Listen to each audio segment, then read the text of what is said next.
खबर में खुश आमदेद में हूँ आपका होस्ट सईद काजी और मेरे साथ मेरे को होस्ट मियां शाहिद साहब। रनडाउन आपकी खिदमत में पेश करते हैं। एक बड़ा क्लीशे रिडन क्वेश्चन है जो हर साल हम पूछते हैं और हर साल उसका जवाब भी हमें पता होता है, मगर पूछना पड़ता है तो बजट में आम आदमी के लिए क्या है। इस बार सिर्फ हम ये बता सकेंगे कि अगर कुछ नहीं है तो क्यों नहीं है। इस पर बात करेंगे। 4% ग्रोथ टारगेट के साथ 20 लाख नौकरियां पैदा होंगी। ये भी एक कोई ज़ाहिर प्रोजेक्शन है और 4% ग्रोथ रेट जो है, और आज ग्रोथ रेट पे भी थोड़ी सी हम बात करेंगे। क्या ये वाकई पैमाना दुरुस्त पैमाना है? वेलफेयर, आम आदमी की वेलफेयर को मापने का जदीद तरीन थेरीज इसके बारे में क्या कहती है, इस पर बात करेंगे। सरकारी मुलाजमीन की तनख्वाहों में इजाफे की बात हो रही है, अच्छी बात है। 50% तक इजाफे की खबरें क्यों गर्दिश कर रही हैं? ये खासी स्टोरी जो है वो ज़रा हकीकत से दूर लगती है, मगर देखेंगे क्या होता है। हुकूमत जाने की बातें, एक आध कालम जब आता है तो एक तो इतना हमारा मजबूत सियासी निज़ाम है कि एक आध चीथड़ा छप में एक आध छप जाए अगर कोई कालम तो हुकूमत लर्ज़ब अंदाम हो जाती है। बहरहाल इसके क्या मतलब है ये भी देखेंगे कि PK में तब्दीली की बातें हो रही हैं, होगी नहीं होगी।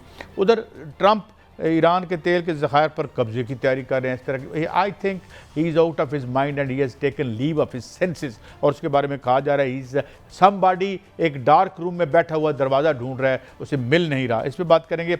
ईरान जवाबी हमले कर रहा है और अब कहाँ करेगा, और उसने बड़ा सख्त अटैक किए, अब उर्दन को भी शामिल कर लिया अपने टारगेट्स में। ये क्या मामला है, इस पर बात करेंगे। तो पहले तो मियाँ साहब हम इस तरफ आ जाएँ। अब बजट में आदमी के लिए क्या होना है? बजट तो खवास का एक काम रह गया है कि किस पावर ग्रुप का रियासत में कितना हिस्सा है, IPPs के कितने पैसे हैं, इसके अलावा और जो सब्सिडीज़ दी जाती हैं ऊपर वो क्या सिलसिला है, टॉप ब्यूरोक्रेसी की जो पर्क्स हैं उनको क्या टच किया जाएगा या नहीं किया जाएगा। तो ये तो हमें पता है कि टच नहीं किया जाएगा। आम आदमी के लिए तो धक्के धुक्के ही हैं मियाँ साहब। तो इन धक्कों में मज़ीद इजाफा होगा या अल्लाह खैर रखे तो पिछले साल जितने ही यानी धक्के, माशी धक्के मिलेंगे मियाँ साहब?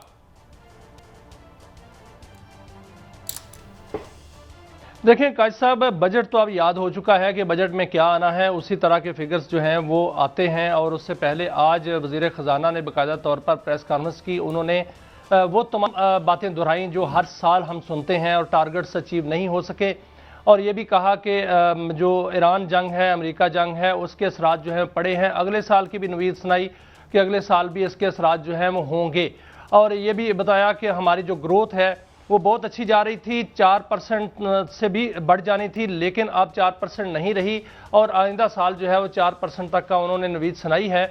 और साथ साथ उन्होंने ये बताया है कि 20 लाख नौकरियां पैदा की जाएंगी। और उसका जब ब्रेकअप उनसे मांगा गया तो उन्होंने कहा खिदमात के शोबे में जो है वो 11 लाख नौकरियां जो है पैदा की जाएंगी, सनती शोबे में 5 लाख और ज़रई शोबे में 4 लाख नौकरियां पैदा की जाएंगी।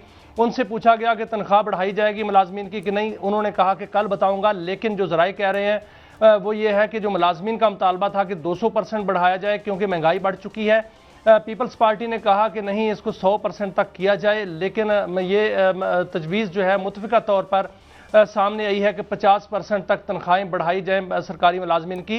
अब कल काबीना का इजलास होगा, वहाँ पर ये पेश होगा तमाम तजावीज़, और वज़ीर आज़म जो हैं वो कच्ची पेंसिल के साथ जो है वो लिखेंगे और जितने भी वो फिगर लिख दें उतने जो है वो लागू हो जाएंगे। और मुलाजमीन को उम्मीद तो बहुत है कि जो तनख्वाह है वो कम अज़ कम जो है 50% जो है वो बढ़ेगी, इसकी तजवीज़ भी है। लेकिन आज हुकूमत ने ये कहा ये भी कि जो फ़ीकस आमदनी है उसमें भी इजाफा हुआ है, क्योंकि $1901 फ़ीकस आमदनी जो है वो हुई है।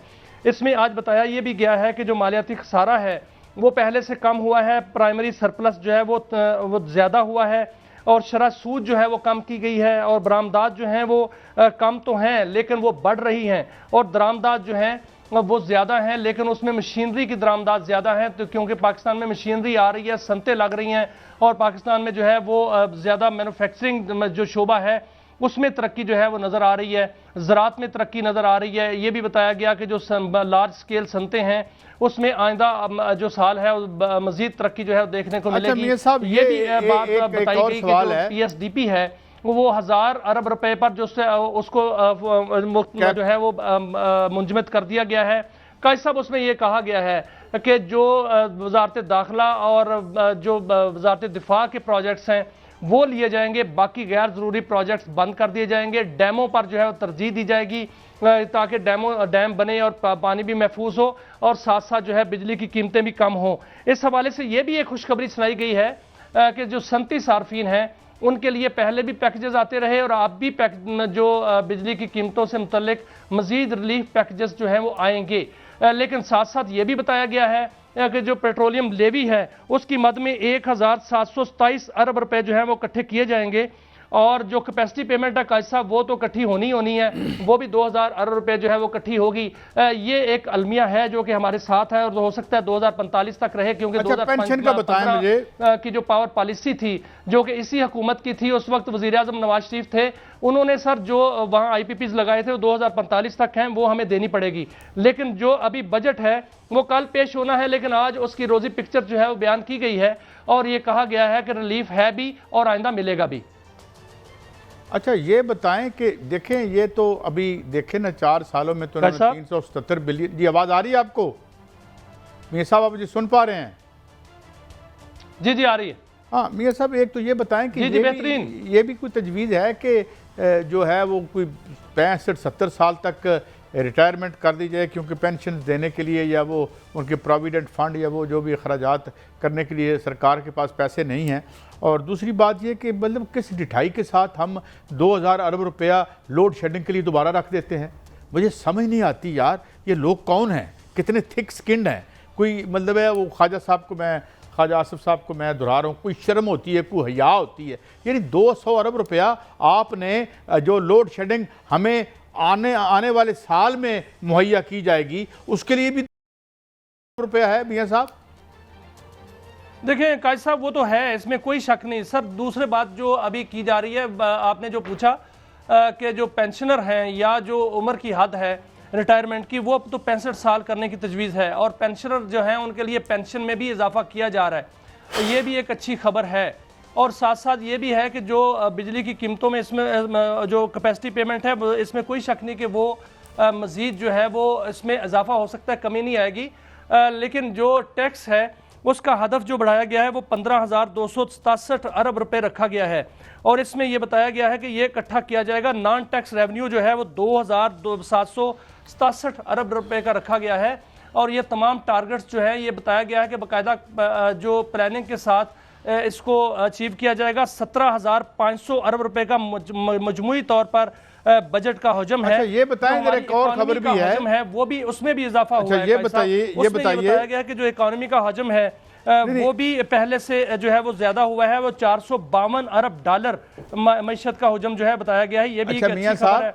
सीमेंट की डिमांड बढ़ी है, मियां साहब ये बताएं मुझे, बड़ी है, पेट्रोलियम की डिमांड बड़ी है और मोबाइल फोन्स की डिमांड बड़ी है। मियां साहब CSS को खत्म करने को गवर्नेंस का सिस्टम तब्दील करके ते उत्थे भी कोई अपने भतीजे भांजे लगाने की मतलब है कि जो कि लायक बच्चे हैं वो लगाया जाएगा, ये भी एम फजूल खबर है? नहीं काजी साहब ये फजूल खबर नहीं है, ये वैसे तो वहाँ लगाने तो ऐसा नहीं चाहिए, साडा बंदा नहीं लगाना चाहिए। यानी इसका मतलब है कि मेरिट का आप कसाई की जो होती है मुड्डी रख के और उस टोके के साथ आपने हर चीज, यानी जो सोशल मोबिलिटी है, इससे पहले हम देखते हैं कि साहब इसमें मैं बताता हूँ। हाँ जी क्या होगा, मुझे एक बात बताए ना, पहले मेरा सवाल सुने कि एक बंदा डॉक्टर उबैद जिसको 3 लोगों ने किया और प्राइम मिनिस्टर हाउस में वो उनकी समरी रुक गई, तो मेरिट का तो उन्होंने बेड़ा गर्क कर दिया है। अल्लाह करे जो सुहेल बड़ाई साहब का कालम है वो सही साबित हो। और अब जो कुछ बच्चा CSS करके ऊपर चला जाता था, किसी गरीब का, किसी चपड़ासी का, किसी खाकरोब का, तो उसको भी अब ख़त्म करके इंशाअल्लाह ताला जो हमारे प्यारे और अजीम कारकुन हैं उनको ही मिलता है। रेलवे में जिसको नौकरी मिली, आपको पता है, रोज बैठ के इतनी लंबी जबान से वो इस हुकूमत की जो है वो मतलब पॉलिश कर रहे होते हैं, तो ये उसमें कोई मेरिट तो रहने दे यार। काजी साहब इसमें कोई शक नहीं, जो आप बात कर रहे हैं डॉक्टर उबैद की, एक तरफ तो ऐसे लोग हैं जिनको आना चाहिए, मेरिट पर आना चाहिए, उनको नहीं आने दिया जाता, और दूसरी जानब एक आला मिसाल में अभी बयान करता हूं कि एक एडिशनल चार्ज पर जो चेयरमैन हैं वो बाकायदा तौर पर भर्तियां कर रहे हैं जो कि नहीं कर सकते, इस तरह की हो रहे हैं काम। लेकिन आगे जो है वो गवर्नेंस सिस्टम जो है चेंज करने की तजवीज़ है पूरी की पूरी। अब जो इस वक्त बाबूस हैं जो CSS करके आते हैं उन पर जितना भी जो खर्चा आता है हमारे बजट का वो लाखों नहीं अरबों रुपए है, और उसका इनपुट जो है वो कुछ भी नहीं है, आउटपुट कुछ भी नहीं है। वो सिर्फ और सिर्फ अपनी जो है वो इंजॉय करते हैं, ओहदे इंजॉय करते हैं, सुर्ख फीते का शिकार करते हैं मुल्क को, और दूसरी जानब जो है वो मुल्क के अंदर कोई तरक्की नहीं होती। अब होने ये जा रहा है, दो किस्म के फार्मूले हैं। एक तो यह है कि वज़ीर आज़म के साथ जो काबीना है उसमें भी जो मामनीन हों वो बाकायदा माहिरीन हों, टेक्नोक्रेट्स हों, उनको जो है मामनीन बनाया जाए, ताकि वहां से जो एक्सपर्ट ओपिनियन नहीं, सिर्फ एक्सपर्ट डिसीजन जो है वो किए जाए। बस ये और साथ साथ डर है भी हमारा गवर्नेंस सिस्टम है उसको चेंज करने का जो है वो तजवीज है। नहीं, ये तो ठीक है। बाबूस की जगह पे वो जो एक्सपर्ट्स हैं उनको बिठाया जाए, ताकि अगर जो कंपटीशन का एग्जाम है वो अगर एक्सपर्ट्स के दरमियान करा दिया जाए तो जो ज्यादा एक्सपर्ट हो क्यों देखिए ना, देखिए मेरी बात सुने, इनकी जिनकी लेगेसी आपकी आईपीपीज हैं और जिसके 200 अरब रुपए का जुर्माना आज हो चुका है हमें जो अगले साल देना है, how come you can expect कि ये मेरिट का निज़ाम लेके आएंगे? और मेरिट का निज़ाम हो तो ये खुद सारे बाहर हों, अधे जेल में हों। तो मियाँ साहब ये तो बिल्कुल पूरा स्ट्रक्चर जो है, पहले आपने जुडिशरी के साथ जो किया वो आपके सामने है, आप आहिस्ता आहिस्ता हर इदारे को खाने की कोशिश करें। तो ये तो मियाँ साहब आई डोंट थिंक कि इट विल वर्क। मुझे लगता है कि इसी वजह से जुलाई की जो है सुहेल वड़ाई साहब ने एक जो की है, ऐसा असल में जो हमारी पॉलिटिकल रजीम है उसमें बिल्कुल ये कैपेसिटी नहीं है, ना वो लाना चाहते हैं। ये कहीं और से जो है वो सिस्टम आ रहा है, क्योंकि ये सिस्टम बाकायदा गवर्नेंस सिस्टम लागू होने जा रहा है। 900 अरब रुपए का जो खसारा होता है हमारे जो सरकारी अदारे करते हैं, ये खसारा कैसे होता है? इन बाबूस की वजह से होता है ना। तो इसको खत्म करना है, हमने अपना गवर्नेंस ठीक करना है। अपनी ज़राअत सर इस वक्त देखें 4 साल सर हो गए हमारे वजीर बात राणा तनवीर साहब को बैठे हुए। जो मियां साहब बस वो सब पता क्या कह रहे थे, मैं उनका कोट करता हूँ सर, मैंने ब्रेक लेनी है, मैंने वजीर प्लानिंग को कोट करता हूँ सर, वो पता मैंने ब्रेक लेनी है मियां साहब, आप उसके बाद मुझे बताइएगा। 4.1 हमें एक्सपोर्ट करनी चाहिए। 4.1% ऑफ द जीडीपी ठेकों में खा जाने वाले आईएमएफ के मुताबिक, तो डू यू एक्सपेक्ट कि वो मेरिट पे कुछ करेंगे या नहीं करेंगे? बहरहाल एक ब्रेक लेते हैं, ब्रेक से वापस आते हैं। तो क्या वाकई हुकूमत जाने की बातें दुरुस्त हो रही है? मोहसिन बेग साहब हमारे साथ होंगे, मुमताज़ तजिया कार हैं और अंदर की खबर भी रखते हैं, हमारे साथ रहिए।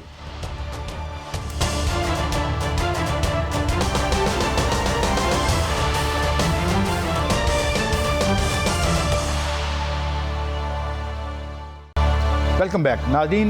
मुमताज़ साफ़ी और तजिया निगाह जनाब मोहसिन बेग साहब हमारे साथ हैं। बहुत शुक्रिया बेग साहब, आपने वक्त दिया। बेग साहब मैं पहले शुरू करता हूँ कि वैसे तो हम इतनी आहिनी हुकूमत है कि एक आध टूटा फूटा कॉलम छपता है तो लर्ज़-ए-बांदाम हो जाती हैं हमारी हुकूमतें। कल हमारे एक दोस्त ने कॉलम लिखा कि जी जुलाई में चल चलो का आगाज़ हो जाएगा। ये फीलर है, टेस्ट किया गया है, धमकी है, या आप इसे do you see any substance in it? जनाब बेग साहब। काजी साहब बहुत शुक्रिया। बेसिकली जिस दोस्त ने कॉलम लिखा है ये पहले भी मेरे ख्याल में वंडर बॉय का जिक्र भी इन्होंने किया। देखिए इंफॉर्मेशन तो साइट की बात है, अगर आप ओवरऑल जायज़ा लें मौजूदा जो सेटअप है, अगर आप इसको हिलाने की कोशिश करेंगे और आप कोई नया एडवेंचर करने की कोशिश करेंगे तो मैं समझता हूँ ये सारा जो शराजा है, ये जो निज़ाम है, ये ऐसे बिखरेगा कि फिर इसको शायद कोई जोड़ ना सके। और आपके यहाँ हालात आप देख लीजिए, कश्मीर में क्या है, बलूचिस्तान में क्या है, KPK में क्या है। अगर आप सेंट्रल पंजाब में भी कोई पंडोरा बॉक्स खोल के कोई नया एडवेंचर करना चाहते हैं और जो कि इलेक्शन के बगैर होगा, या आप इसी में से कोई चीज़ और निकालना चाहेंगे, तो मैं समझता हूँ वो नहीं चल सकता। और ये जिसकी भी ख्वाहिश है, मैं उसका नाम क्या लूँ, लेकिन मैं आपको बता दूं कि ये ऐसा पंडोरा बॉक्स खुलेगा शायद किसी के काबू में ना हो। गोया आपने ये फरमा दिया कि किसी की ख्वाहिश ज़रूर है, मैं पूछूंगा नहीं आपसे नाम, लेकिन शायद तो लोग अंदाज़ा लगा लेंगे। तो क्या कोई इंडिविजुअल है, कोई ताकतवर इंडिविजुअल है सिविलियन यानी साइड पर जो इस तरह की जो है वो कोशिश में मसरूफ़ हैं? देखिए ग्राउंड पे कोई ऐसी चीज़ नहीं है, बिल्कुल नहीं है। ख्वाहिशात तो आप और मैं भी कर सकते हैं, लेकिन आया वो ख्वाहिशात पूरी होंगी? मैं समझता हूँ नहीं होगा और होना नहीं चाहिए। और ये बहुत ही नुकसानदेह हुआ आपकी कंट्री के लिए भी। इसलिए मेरा ख्याल में उस कॉलम के ऊपर तो कुछ ज़्यादा जहन में जोर डालने की ज़रूरत नहीं। जी मियां साहब। लेकिन बेग साहब, ये एक तो कॉलम लिखा गया, ये सुहेल वड़ैच साहब ने पहले भी एक कॉलम लिखा था, आपको याद होगा, ये कंपनी नहीं चलेगी, तो इस तरह का कॉलम उनका पहले भी लिखा हुआ, यानी कि तहरीरें आती रहती हैं। एक और फार्मूला जो है वो एक टीवी पर पेश किया गया और उसमें कहा गया कि गवर्नेंस सिस्टम जो है वो चेंज कर दिया जाएगा, और ये भी कहा गया कि शायद वज़ीर आज़म रहें, उनके नीचे जितनी काबीना है उनको भी चेंज कर दिया जाए और नए चेहरे जो हैं वो सामने लाए जाएं। उनमें जो है मावनीन जो हैं वो टेक्नोक्रेट्स भी हो सकते हैं, गवर्नेंस सिस्टम में भी टेक्नोक्रेट्स हो सकते हैं। क्या ऐसा कोई तब्दीली का इम्कान है कि गवर्नेंस सिस्टम को बेहतर करने के लिए बगैर किसी जो है एडवेंचर किए इस तरह का जो है वो चेंजिंग तब्दीली लाई जा सके? देखिए, सिस्टम में तो बेहतरी की गुंजाइश हर वक्त मौजूद है, और इस सिस्टम में तो बहुत ज़्यादा गुंजाइश मौजूद है, क्योंकि सिस्टम जो है वो उस तरीके से परफॉर्म नहीं कर रहा जैसे करना चाहिए। इसमें कोई शक वाली बात नहीं है। अगर तो आपके जहन में है कि जी अनइलेक्टेड लोगों को, ये फार्मूला बहुत दफ़ा पहले भी चल चुका है, इसमें भी कोई शक नहीं कि हमारे इलेक्टेड लोग काम नहीं करते, वो इतने मास्टर्स या उस फील्ड के मास्टर्स नहीं होते। लेकिन क्योंकि फिर इसके लिए आपको फिर पार्लिमानी जमहूरियत को ख़त्म कर दें, प्रेसिडेंशियल सिस्टम ले आएँ और वो नए सिरे से काम शुरू कर दें। जो मावनीन आप कह रहे हैं, एडवाइज़र का मतलब यही होता है कि वो एडवाइस अच्छी दे सके और वो जिसको भी एडवाइस देनी है उससे ज़्यादा समझ बूझ रखता हो। यहाँ पे डिसऑनेस्टी प्रोफेशनली बहुत ज़्यादा है। जिसको आप एडवाइज़र बना के लाते हैं जिस भी फील्ड का, उस फील्ड का वो ऐसा हशर करता है। ये आप माजी में उठा के देख लीजिए, जितने भी मावनीन आए जिनका कोई जो है आता पता नहीं चलता, जैसी गवर्नमेंट जाती है या वो बरतानिया में या अमेरिका में जाके उनके सारे मफादात वहीं होते। तो आप सिस्टम की बेहतरी की गुंजाइश तो मौजूद है, इसमें कोई शक नहीं है, लेकिन उसका तरीकाकार क्या होगा उसको देखना है आपने। अगर तो आप उसको सारे सिस्टम को बाईपास करके इसको कुछ बदलना चाहेंगे, जितने भी आपके यहाँ मिनिस्टर्स हैं और जितने भी आपके इलेक्टेड लोग हैं, तो मैं ये आपको बता दूं कि 2 महीने बाद ही ऐसी खप पड़ेगी, ऐसा शोर उठेगा और ऐसे अलायंस पॉलिटिकली बन जाएंगे जो आपके मुल्क के लिए दर्द सर हो जाएगा। अच्छा बेग साहब, आप आपने ख्वाहिश का जिक्र किया है अभी कि ख्वाहिश है, किसी की अगर ख्वाहिश हो तो वो ख्वाहिश ही होती है, वो ज़रूरी नहीं पूरी हो। ख्वाहिश, हज़ारों ख्वाहिशें जो है होती हैं, लेकिन अगर ये सिर्फ ये ख्वाहिश ही है या ऐसी कोई बात है ही नहीं सिरे से कि कोई जो है वो इस तरह, यानी कि हुकूमत के ज़वाल और हुकूमत की तब्दीली, कल के जो इक़्तिदार में थे वो जेल में चले गए, आज के जो इक़्तिदार में हैं वो जेल जा सकते हैं, क्या ऐसा कोई मुमकिन है कि ऐसा हो सके? और कोई ऐसी दूर की कौड़ी कहीं से जो लाई गई है, क्या ऐसा है कहीं या सिर्फ ख्वाहिश है? देखिए, पाकिस्तान एक ऐसा मुल्क में हम रहते हैं जहाँ पे कभी भी कुछ भी हो सकता है और कोई ऐसी अनहोनी भी हो सकती है, इसमें कोई शक नहीं है, क्योंकि आपके सिस्टम इतने मजबूत नहीं है, लोग इजीली बाईपास कर लेते हैं। लेकिन अगर आपने यही खेल हमेशा से जो पिछले 70 सालों से खेला जा रहा है वही आपने रवां रखना है, तो मैं अब जो मुल्क के आपके हालात हैं, ये मुल्क शायद सस्टेन ना कर सके। आपके यहाँ जो इकोनॉमिक मेल्टडाउन है वो इस हद तक पहुँच चुका हुआ है जो आपके सामने है, मुझे उसको रिपीट करने की ज़रूरत नहीं है। उसमें अगर आप पॉलिटिकल अनस्टेबिलिटी भी लेके आ जाएं और आप कहें कि आपके यहाँ इन्वेस्टमेंट भी हो, बिजनेस भी चले और फ्यूचर भी अच्छा हो, ये सारी चीज़ें नेगेट करेंगी आपको। आपके बिजनेस पहले ही ख़राब है, इकॉनमी आपकी तबाह बर्बाद है, अगर आप उसमें पॉलिटिकल स्टेबिलिटी को भी छेड़ देते हैं तो मुझे बताइएगा कि ये मुल्क सर्वाइव कर सकेगा? नहीं कर सकेगा। और ये जो कुछ आप अपने गिलगित या आज़ाद कश्मीर या बलूचिस्तान में देख रहे हैं वो उसको आप लाइटली मत लें।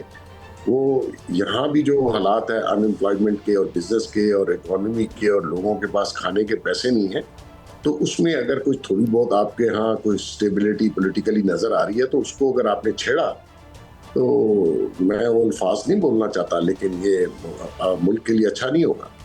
अच्छा बेग साहब, ये गिलगित बिल्तिस्तान में आपको किसकी हुकूमत नज़र आ रही है?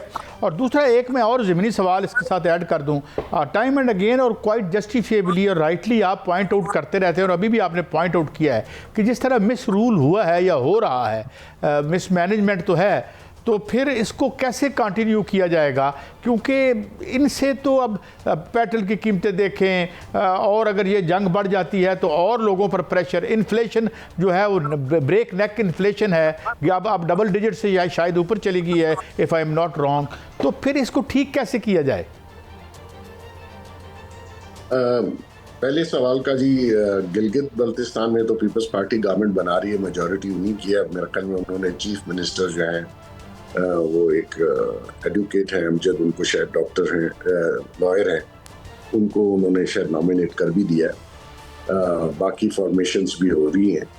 जहाँ तक बात है कि ये सिस्टम या इस सिस्टम में रहते हुए इसकी बेहतरी कैसे हो, तो उसके ऊपर काम भी हो रहा है, विच इज़ वेरी स्लो। लेकिन आपको दो चीज़ें जो है ना वो काजी साहब इकट्ठी नहीं हो सकती। यहाँ तो आप इस सिस्टम को बिल्कुल बदल दें और नया सिस्टम ले आएं, उसके लिए आपको कॉन्स्टिट्यूशनल चेंजेस लानी पड़ेंगी, जो कि अभी मुमकिन नहीं है। और जो दूसरी बात यह है कि आप इसी सिस्टम में रहते हुए इस सिस्टम को बेहतर करने की कोशिश करें। तो उस पर काम तो हो भी रहा है, स्लो है, या उसमें ज़्यादा आपको नुमाया कोई चीज़ नज़र नहीं आ रही। लेकिन आपकी एक बात बिल्कुल ठीक है, जिस पे मैं हमेशा कहता हूँ कि भाई आपके पास टाइम नहीं है, इस मुल्क के पास टाइम नहीं है।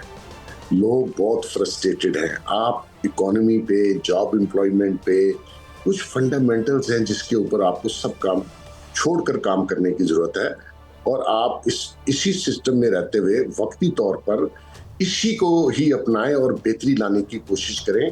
अदरवाइज कोई नई चीज़ आप इजाद करना चाहेंगे, यहाँ पे बहुत से लोग हैं जो आके आपको फलसफे बयान करते हैं, जिनके अपने ज़ाती इंटरेस्ट होते हैं हर चीज़ में, तो वो मैं समझता हूँ कि वो इस मुल्क को कॉस्ट कर जाएगा। अच्छा बेग साहब, मैं ज़ाती तौर पर जानता हूँ, मैंने एक और इशू है, बहुत बड़ा इशू है, और वो केपी का इशू है। केपी में जो पीटीआई है उसमें जो इख्तलाफात हैं वो इतने शिद्दत इख्तियार कर गए हैं कि जो पहले खामोशी से बातें होती थी, पहले इजलासों में नहीं लोग आते थे, सीएम के इजलासों में, अब बाकायदा तौर पर उनकी ऑडियो लीक्स होना शुरू हो गई हैं, बयानात आना शुरू हो गए हैं। मुश्ताक गनी साहब का जो है ऑडियो लीक हुई, इदरीस खटक साहब की, और अली अमीन गंडापुर साहब ने भी उस पर जो है वो बाकायदा तबसरा किया। और एमएनएस भी हैं और एमपीएस भी हैं जो कि मौजूदा केपी हुकूमत से बाकायदा नाराज़ हैं, और आपस में पॉलिसी या इख्तलाफात इतने बढ़ चुके हैं कि जो मौजूदा बजट है उस पर भी बात हो रही है कि शायद वो पास हो सके ना हो सके केपी का। तो आप क्या सर देख रहे हैं कि मौजूदा केपी हुकूमत चल सकेगी आगे इस हवाले से, या कोई फॉरवर्ड ब्लॉक आके इसको रिप्लेस करने वाला है, या अली अमीन गंडापुर जो है दोबारा आने वाले हैं? अब आप देखिए कि जो भी पीटीआई के बानी है या जो भी बंदा है, उसकी आप जहनी कैफियत को चेक करें कि आप वहाँ से जेल से बैठ के किसी को नॉमिनेट कर दें। ठीक है, पार्टी ने उसको डिसिप्लिन को फॉलो किया और 100% वोट उसको पीटीआई के मिल गया और वो चीफ मिनिस्टर बन गया। लेकिन जो पार्टी के बाकी सीनियर लोग थे और वो जो जितनी उनकी इंटरनल पार्टी के अंदर सैक्रिफाइस था, उन्होंने ये सोचा कि यार ये तो कल को किसी और को भी बना सकते हैं। सिर्फ उसकी क्वालिटी ये थी कि वो जी एहतजाज बहुत अच्छा करता है, वो टफ टाइम देगा। अब टफ टाइम तो बड़ी दूर की बात है, आज इतने अरसे में उन्होंने बानी से मुलाकात नहीं उसकी होने दी, और वो आता है तो एक एएसआई उसको रोक लेता है अडयाला जेल के बाहर और कहता है वापस जाओ। तो इंसान को उतनी ही गुफ्तगू करनी चाहिए जितनी आप उसको अमली जामा पहना सकते हैं। तो ऐसे में बाकी पार्टी भी मुतनफ़र है, और जो केपीके का हाल है और जो करप्शन का हाल केपीके में है वो आपके सामने है। नैप ने क्या रिकवर किया, स्कैंडल्स रोज अखबारों में छप रहे हैं, और केपीके की लॉ एंड ऑर्डर की सूरत हाल ठीक है, उसमें फेडरल गवर्नमेंट भी उनको हेल्प कर रही है, हमारी इस्टेब्लिशमेंट भी कर, लेकिन जो करप्शन है, मिसमैनेजमेंट है, जिस तरीके से वो हुकूमत चला रहे हैं, तो उससे नेचुरली बाकी पार्टी के लोग तो फिर उसके साथ नहीं देंगे, और वो कन्फ्यूजन काफ़ी बड़ा है। इसीलिए वो बजट और बजट से पहले जो सेशन असेंबली का बुलाना था वो नहीं बुला रहे। उनको खतरा है कि शायद पार्टी के जो बाकी लीडर हैं वो गोया बेग साहब आप ये कह रहे हैं कि ये भी पार्टी अब ज़्यादा चलने वाली नज़र नहीं आती। बहुत शुक्रिया मोहसिन बेग। मुमताज़ तजिया निगार हमारे साथ थे। एक ब्रेक का वक्त हुआ है, इस ब्रेक के बाद हाज़िर होंगे। तो ईरान की और सिचुएशन जो है एग्रेवेट कर रही है, हमले दोबारा से शुरू हो गए हैं, हमारे ऊपर क्या असरात होंगे और ये जंग कहाँ पे हमारे साथ होंगे। Air commodore retire Khalid Chishti साहब, हम उनसे रहनुमाई लेंगे कि ये मामला किस समत जा रहे हैं। एक ब्रेक।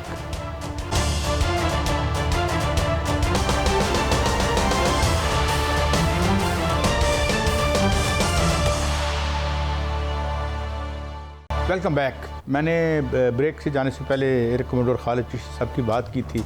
बावजूद बारिश वो किसी मेहमान के घर थे और पता चला कि वहाँ पे बिजली नहीं है, तो इसलिए उनसे नहीं हो सकता। ये वही बिजली नहीं है जिसका मैंने जिक्र किया था, जिसके लिए हम छोटी सी मामूली सी रकम 200 अरब रुपया अगले साल हम बारिश की दुआ करते हैं कि बारिश हो जाए, और जब बारिश होती है तो हमारी बिजली रुखसत हो जाती है और हमें 200 अरब रुपये में अगले साल ये पड़ेगी। अब आ जाते हैं हम ईरान और इसकी बात।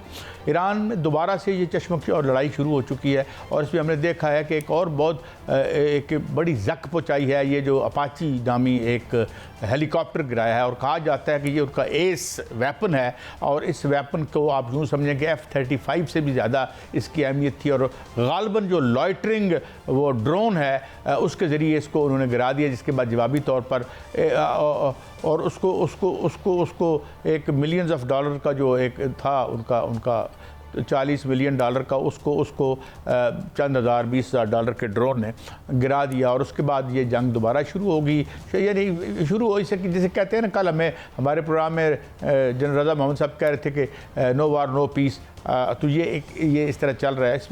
अब ईरान के अहदाफ बढ़ते चले जा रहे हैं। उर्दन में अमरीकी इंस्टॉलेशन पर उसने अटैक कर दिया है, और इजराइल पर वो ऑलरेडी अटैक कर रहा है। तो और लेकिन इसके साथ मैं एक बात मियाँ साहब और भी अर्ज़ कर दूं कि फाइनेंशियल टाइम्स ने एक स्टोरी छापी है जिसमें उसने बड़े ख़तरनाक जो नताइज बरामद हो रहे हैं कि जो फूड के हवाले से इन्फ्लेशन आ रही है, जो उसने बताया है कि लोएस्ट एवर हैं ज़खायर तेल के जो रिज़र्व थे वो बिल्कुल ड्विंडल कर रहे हैं, और जिसकी वजह से एक ऐसा यानी वक्त आ रहा है जैसे मैंने अर्ज़ किया था इससे पहले इस प्रोग्राम के प्लेटफॉर्म से हम आपको बताते रहे कि इसका 6 महीने बाद इसके असरात मुरतब होंगे, जब आपके पास खाद नहीं बनेगी, और जो अपना हुरमुज़ अब भी कम बेश बंद ही है। तो मियाँ साहब एक तो ये है कि ये अभी आप स्टोरी भी देख रहे हैं, Trump says US will hit Iran's very hard, take control of energy infrastructure.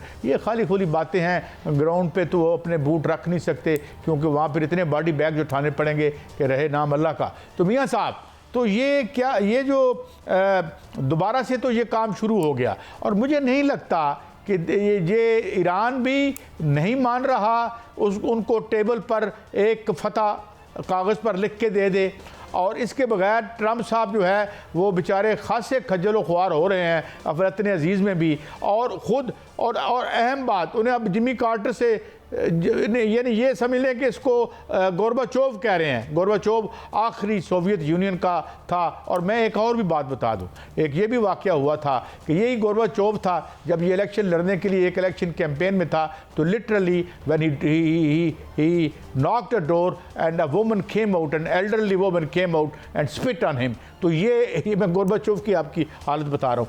तो अब मियाँ साहब ये मुझे लगता है कि एक तो ये क्राइसिस वर्ल्ड वाइड होगा, जो शॉर्टेजेस आ रही हैं तेल की, अगर इतनी बड़ी ताकतों के ज़खायर नीचे लोएस्ट स्टेप पे चले गए हैं तो ये और फिर ग़ज़ा की किल्लत, क्योंकि इस दफ़ा बहुत से मुल्कों में चावल वगैरह काश्त नहीं किया गया, तो ये तो ख़ासा एक ऐसा ऐद तुलू हो रहा है कि जिसमें हमें हुकूमतें बड़ी हुकूमतें हिलती नज़र आएंगी।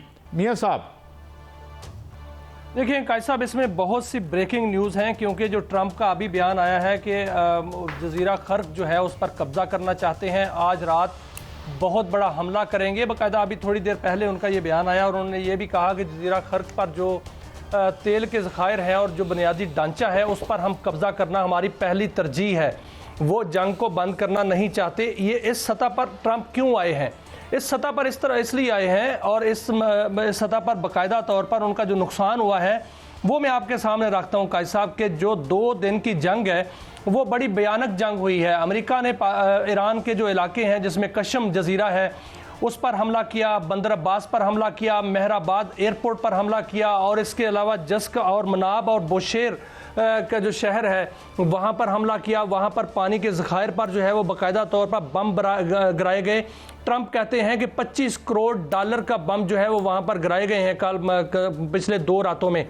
लेकिन उसके मुकाबले में जो ईरान है उन्होंने कहाँ पर जवाबी वार किए हैं, उससे ट्रंप जो है उनकी जो मैं कहूँ अच्छा मियां साहब एक स्टोरी चल रही है पर पैर आया है वो कहाँ किए हैं, मियां साहब बहरीन पर किए और एक स्टोरी चल रही है हमारी स्क्रीन पे। मैं ये बता दूं कि बिल गेट जो दुनिया का बड़ा एक सरमायादार है उसने कहा है कि नाजायज़ तल्लुकात के बायस अगर ये पढ़ रहे होंगे कि एप्स्टीन ने उसे ब्लैकमेल किया था। तो कहा यह भी जा रहा है कि शायद क्योंकि बहुत सी तस्वीरें ऐसी सामने आई हैं, बहुत सा तो मेरे ख्याल में उन्होंने जो ट्रंप का रिकॉर्ड है वो सामने आ नहीं रहा या उसे डिस्ट्रॉय कर दिया गया है, लेकिन इसके अलावा बहुत सी ऐसी तस्वीरें आई हैं जो बहुत सी कहानियाँ सुना रही हैं देखने में।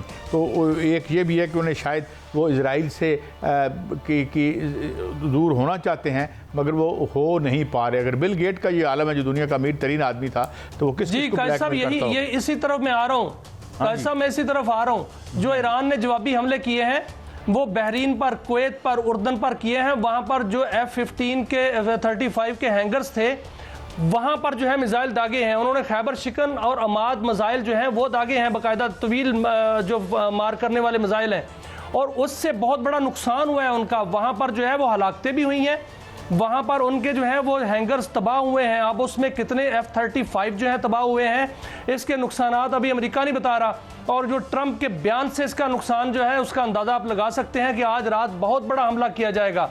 और इसके अलावा जो है वो उसको क्या खदशा क्या है, सबसे बड़ा खदशा ये है जो कि पिछले दिनों ये खबर आई भी थी कि ईरान के पास कोई ऐसा हथियार मौजूद है जिसको एटॉमिक बम कहा जा सकता है। वहाँ पर उनके पास जो है बाकायदा तौर पर इस फैसिलिटी आ चुकी है जो कि CIA के साबिक डायरेक्टर या साबिक जो है तजियाकार बता रहे थे।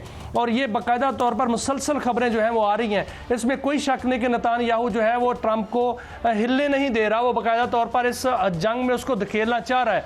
और कौमी सलामती के जो मशीर हैं बल्कि सरबराह हैं ईरान के, उन्होंने ये कह दिया है कि अगर जंग होती है अब तो ये सिर्फ इस खित्ते में नहीं रहेगी, ईरान में नहीं रहेगी, खलीज में नहीं रहेगी, खलीज से बढ़ जाएगी। इसका मतलब ये है कि वो जो सरप्राइज़ उनके पास है ईरान के पास वो इस्तेमाल करेंगे और हो सकता है कि उनका सरप्राइज फिर वाशिंगटन पर जाए, न्यूयॉर्क पर जाए। साहब ये तावान वाली क्या स्टोरी है? वो जो है तेल अवीव जो है वो भी जो है तबाह हो सकता है, फिर डिमुना भी तबाह हो सकता है, हैफा पोर्ट भी तबाह हो सकती है, बेन गोरियन जो पोर्ट है वो भी तबाह हो सकती है। तो ये बाकायदा प्लानिंग ईरान भी कर चुका है। अमेरिका ने आज अगर हमला किया तो ये जंग बढ़ जाएगी। कैसा? अच्छा मियां साहब, ये कुछ मुल्कों के बारे में खबरें आ रही हैं कि वो तावान देने को तैयार हैं या दे रहे हैं, जो डैमेजेस हुए हैं, जो खत्ते के मुल्क हैं जो चाह रहे हैं कि ईरान उनको निशाना ना बनाए, क्योंकि अब हम जानते हैं कि बहुत ही उनके पास लो है जो इंटरसेप्टर हैं। तो वाकई इस खबर में कितनी सदाकत है?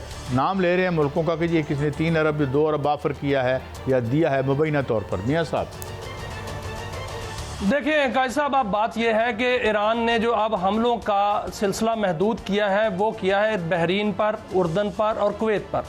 पहले इससे पहले वो हमला कहाँ हो रहा था? UAE पर हो रहा था, सऊदी अरब पे हो रहा था, कतर पे हो रहा था। अब वहाँ पर हमले नहीं हो रहे। वहाँ पर 2 मतलब है। एक तो ये कि वहाँ पर जो है अब अमरीकी तनसीबात नहीं हैं। उन्होंने अमेरिका को जो है वहाँ से खैर बात कह दिया और कहा कि हमारी ज़मीन इस्तेमाल नहीं होगी, ना फ़िज़ा इस्तेमाल होगी, वहाँ से अमरीकी कार्रवाइयाँ नहीं हो रही, इसलिए वहाँ पर बाकायदा तौर पर हमले रोक दिए गए हैं। दूसरा, उन्होंने उन मुल्कों ने ईरान के साथ बाकायदा तावन का जो है वो ऐलान किया है। आप देखें कतर और ईरान के मुज़ाकरात हो रहे हैं। ईरान के अंदर जो है वो ईरानी हुकाम कतर में मौजूद है। सऊदी अरब के साथ जो है रोज़ाना रब्ता होता है। UAE ने बाकायदा तौर पर जो है बयान दिया है। तो ये मुल्क जो है ये वाक़ई नज़ाला जो है वो करना चाह रहे हैं। और क्योंकि इस्लामी बरादर मुल्क भी है, नुकसान भी हुआ है, इसमें कोई शक नहीं, लेकिन एक खैर सगाली का जो है वो फ़ज़ा भी कायम करना चाह रहे हैं। उर्दन जो है वहाँ पर बाकायदा तौर पर अमरीकी अड्डे इस वक्त मौजूद हैं, वहाँ पर हमले हो रहे हैं, वहाँ पर उनके हैंगर्स तबाह हो रहे हैं, वहाँ पर कुवैत में उनका 5th फ्लीट जो है उस पर हमला हुआ है, बहरीन में उनका जो है वो अड्डे जो है वहाँ पर हमले हुए हैं, और उनका जो अपाची हेलीकॉप्टर हम बात कर रहे हैं वो हेलीकॉप्टर जो तबाह किया गया है उसमें बहुत बड़ा नुकसान हुआ है उनका, और उनका ड्रोन HQ-9 जो है वहाँ पर गिराया गया है। इसके अलावा वहाँ पर जो है वो जो अभी ट्रंप कह रहे थे कि फ़ज़ा में त्यारे जो हैं वो उड़ रहे हैं, ईरानी बेखबर हैं, ईरानी बेखबर नहीं है, उन्होंने बाकायदा तौर पर उनका सुराग लगा लिया। हो सकता है कि आज रात अगर वो हमला करते हैं तो वहाँ पर एक ऐसा सरप्राइज़ मिले कि अमेरिका के बहुत से त्यारे जो हैं वो ज़मीन दोज़ हो जाएं, वहाँ तबाह ना हो जाएं, ये भी खबरें आ रही हैं। और ये भी खबरें आ रही हैं कि शायद ईरान को जो रूस की जानिब से और चीन की जानिब से इमदाद मिली थी उसमें बहुत से जो है सरप्राइजेज़ हैं, और जो खबरें आ रही थी कि वहाँ से कोई ऐसी कैपेबिलिटी भी मिली है शुमाली कोरिया से, वो असल में दरअसल ईरान को मजबूत किए हुए है, और ईरान इस वक्त जो है वो बाकायदा मजबूत बुनियादों पर मजबूत जो है वो इक़दामात के साथ खड़ा है। और ईरान के जानिब से ये बयानात आ रहे हैं कि अगर ये जंग बढ़ती है तो इस खित्ते में नहीं रहेगी, जंग जो है वो खित्ते से पार हो जाएगी और हो सकता है कि वो अमेरिका तक चली जाए। और ये भी कहा जा रहा है कि जो पिछले दिनों में बात हुई थी कि उसके पास बहुत दूर तक मार करने वाले जो हैं वो मिज़ल्स भी आ चुके हैं, या बैन और बरआज़मी मिज़ल्स भी आ चुके हैं। तो वो जो हम सरप्राइज़ की बात कर रहे हैं, क्योंकि ये बात तो तय है कि ईरान अपनी कोई भी यानी नुकसान हुआ, बिल्डिंग्स गिरी, बच्चियां शहीद हुई, बिल्डिंग्स मकानात फैक्ट्रीज़ को हिट किया गया, तनसीबात को हिट किया गया, लेकिन ईरान को ना तो वो उससे यूरेनियम ले सके और ना ही जो है वो उनका ये भी मुतालबा था कि जी अपना मिसाइल प्रोग्राम आप बंद कर दें, ना ही जो बंकर बस्टर थे उनके जो मिसाइल साइट्स और मिसाइल फैक्ट्रियां हैं ज़मीन के नीचे दूर तक बनी हुई, उस तक भी वो पेनिट्रेट तो नहीं कर सके। और दूसरी बात मियाँ साहब, इस पर भी रोशनी हमें डालनी चाहिए कि अब हम समझते हैं कि Israel is even the most unpopular country not only in Europe but also in America. और पिछले दिनों में पेंटागन ने बताया कि ये रेड लाइंस क्रॉस कर रहा है। तो मेरे ख्याल में आने वाले दिन मज़ीद बद से बदतर हो रहे हैं ट्रंप के लिए, आलमी तौर पर भी और इंटरनली भी। और अब इसको सपोर्ट करना, हर चंद उनकी लाबी बड़ी मजबूत है, they have tons of money. और जिस तरीके से कर्नल मैकग्रेगर, डगलस मैकग्रेगर कहता है कि वो ख़रीद लेते, ये लफ्ज़ सुन के मीडिया में इस्तेमाल हो रहे हैं कि उनके जो अपर हाउस और लोअर हाउस के लोग हैं वो बाकायदा ख़रीदे जा चुके हैं, ये कहा जा रहा है। यहाँ तक कहा गया कि ये किबला जो हैं ट्रंप साहब, ये रिपोर्ट नेतान्याहू को करते हैं, नेतान्याहू इन्हें रिपोर्ट नहीं करता।